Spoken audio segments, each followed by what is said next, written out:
Assalamualaikum warahmatullahi wabarakatuh. Alhamdulillah wassalatu wassalamu ala Rasulillah wa ala alihi wa sahbihi wa man tabi'ahu wa wala amma ba'd. Rabbi shrah li sadri wa yassir li amri wa hlul 'uqdatam min lisani yafqahu qawli. Sekarang ini kita sudah masuk di bulan Ramadan. Ramadan adalah bulan yang paling mulia, satu-satunya bulan yang Allah sebutkan namanya di dalam Al-Qur'an, di mana Allah Subhanahu wa taala berfirman, "Syahrul Ramadan alladzi unzila fihi al-Qur'an hudan linnasi wa bayyinatin minal huda wal furqan." Bulan Ramadan, bulan yang mana diturunkan di dalamnya Al-Quran sebagai petunjuk bagi manusia, penjelas dan pembeda antara yang hak dan yang batil. Karena bulan Ramadan adalah bulan yang sangat mulia, perlu kita persiapkan. Kita persiapkan supaya kita bisa mengisi bulan Ramadan dengan sebaik-baiknya. Yang pertama kali yang harus kita lakukan adalah kita bersihkan diri kita.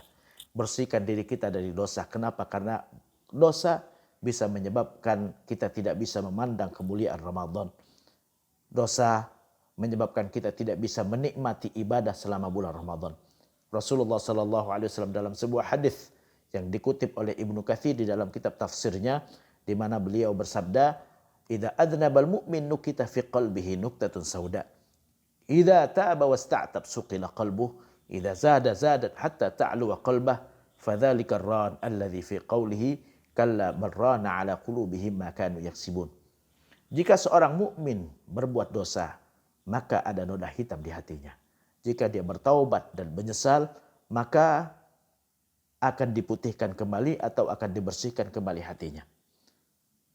Wa idza zadat, tapi kalau dia terus berbuat dosa, zadat, maka noda hitam tadi akan terus bertambah hatta ta'lu qalbah, sampai menutupi hatinya. Fadzalika ar-ran, itulah yang dimaksud dengan ar-ran yang ada di dalam firman Allah Subhanahu wa taala, kalla barrana ala qulubihim ma kanu yaksibun. Tentu saja kata Allah, enggak mungkin dia bisa menikmati Ramadan, enggak mungkin dia bisa menikmati ibadah selama bulan Ramadan, enggak mungkin dia senang dengan datangnya Ramadan, enggak mungkin dia bisa meningkatkan semangat untuk ibadah di bulan Ramadan. Barrana ala qulubihim, karena ada noda hitam di hatinya, maka yaksibun, akibat dosa yang dia lakukan atau akibat dosa yang mereka lakukan. Perlu kita bertaubat kepada Allah. Kita masuk bulan Ramadan dengan hati yang bersih dan semangat yang membara untuk bisa meningkatkan ibadah di bulan Ramadan. Setelah masuk bulan Ramadan, kita harus melaksanakan ibadah yang diwajibkan, yaitu ibadah puasa, dan yang disunnahkan juga, supaya kita bisa mendapatkan kemuliaan Ramadan. Puasa adalah wajib. Tidak boleh kita tidak berpuasa kecuali ada uzur yang membolehkan. Kalau tanpa uzur kita nggak berpuasa tanpa uzur sama sekali, maka hukumnya dosa besar. Rasulullah sallallahu alaihi wasallam bersabda, "Man aftara yauman min Ramadan min ghairi rukhsatin rakhasahallahu lahu lam yaqdi anhu siyamud dahri wa insama." Siapa yang tidak berpuasa satu hari saja di bulan Ramadan tanpa rukhsah, tanpa keringanan yang Allah bolehkan, maka tidak bisa dia qada walaupun dia puasa setahun penuh.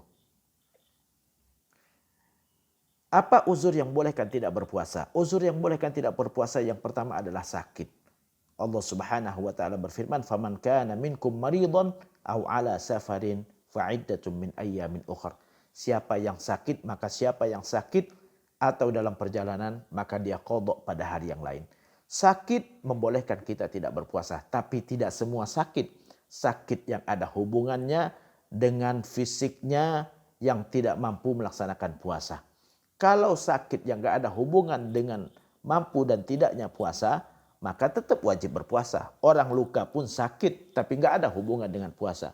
Yang ada hubungan dengan puasa seperti demam, tipes, COVID-19, ya, sehingga menyebabkan fisiknya lemah dan dia perlu mengembalikan imunitas tubuhnya untuk bisa kembali fit kembali fisiknya fit. Adapun kalau luka itu hanya sekedar bisa dengan obat luar. Tapi kalau sakit demam tipes itu harus makan yang banyak dalam kondisi fit makannya yang cukup sehingga bisa dia mengembalikan imunitas tubuhnya. Sakit menyebabkan seorang boleh nggak berpuasa.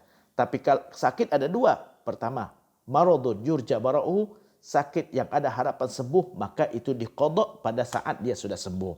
Yang kedua, maradun la yurja bara'uhu, sakit yang tidak ada harapan sembuh, maka dia cukup bayar fidyah. Ada orang yang sakit bertahun-tahun yang kita nggak tahu kapan sembuhnya. Orang seperti ini cukup dengan membayar fidyah karena nggak mungkin kita wajibkan dia mengqadha puasanya. Yang kedua adalah musafir, orang yang melakukan perjalanan boleh dia tidak berpuasa. Tapi perjalanan tidak sembarang perjalanan. Kalau dalam mazhab Syafi'i adalah perjalanan minimal 80 atau 85 kilometer, ya, yaitu perjalanan jauh atau 2 marhalah, ya. Kalau kita melakukan perjalanan jauh, boleh kita tidak berpuasa selama perjalanan tersebut bukan perjalanan maksiat, ya, bukan perjalanan maksiat. Tapi baru dibolehkan kita tidak berpuasa saat kita dalam perjalanan, bukan sejak kita berada di rumah. Misalnya, saya mau berangkat ke Surabaya besok hari, tapi jam 9 saya dari rumah, maka dari pagi, dari subuh saya tetap berpuasa. Sampai saya sudah berada di luar kota, baru boleh saya batalkan kalau saya mau batalkan dan saya nggak sanggup untuk berpuasa.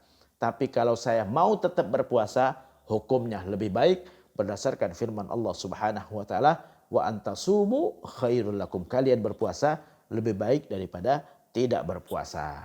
Walaupun ada beberapa hadis yang menyebutkan laisa minal birri siyamu fis safar, bukan termasuk kebaikan orang yang berpuasa saat dalam perjalanan. Ini hadis untuk orang yang nggak sanggup, fisiknya nggak sanggup untuk berpuasa. Karena dulu di masa Rasulullah, perjalanan itu mengarungi padang pasir sehingga butuh tenaga, panas terik, ya, tidak ada tempat berteduh, ya, sulit untuk orang bisa tetap berpuasa dalam perjalanan yang mengarungi padang pasir hanya dengan menaiki onta. Ya, tapi kalau ada orang yang sanggup, apalagi sekarang perjalanannya dari rumah ke bandara, naik mobil dengan full AC, naik pesawat full AC juga, nyampe ke Surabaya full AC juga, insya Allah, ya, ada orang yang sanggup untuk tetap berpuasa. Siapa yang terus berpuasa lebih baik buat dia. Tapi kalau mau batalkan atau fisiknya lemah, silakan dia batalkan supaya dia bisa sampai kepada tempat tujuan dengan selamat. Yang ketiga adalah lanjut usia. Orang yang lanjut usia, dia boleh tidak berpuasa. Tapi dengan syarat lanjut usia yang menyebabkan dia nggak sanggup lagi berpuasa. Ada orang yang lanjut usia untuk ke kamar mandi pun perlu digendong, ya.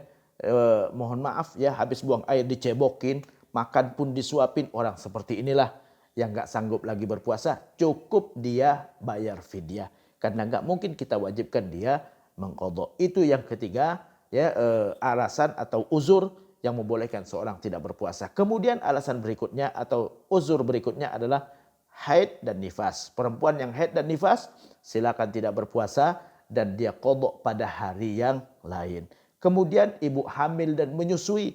Ibu hamil dan menyusui juga boleh tidak berpuasa kalau kondisi kehamilannya dan kondisi dia saat menyusui menyebabkan dia tidak sanggup untuk berpuasa. Ada sebagian ibu-ibu saat dia hamil muntah terus sehingga fisiknya lemah, lemes gitu kan. Maka orang seperti ini boleh tidak berpuasa, tapi di saat dia sudah melahirkan atau di saat dia sudah sanggup untuk mengqadha puasanya, dia qadha puasanya, bukan bayar fidyah.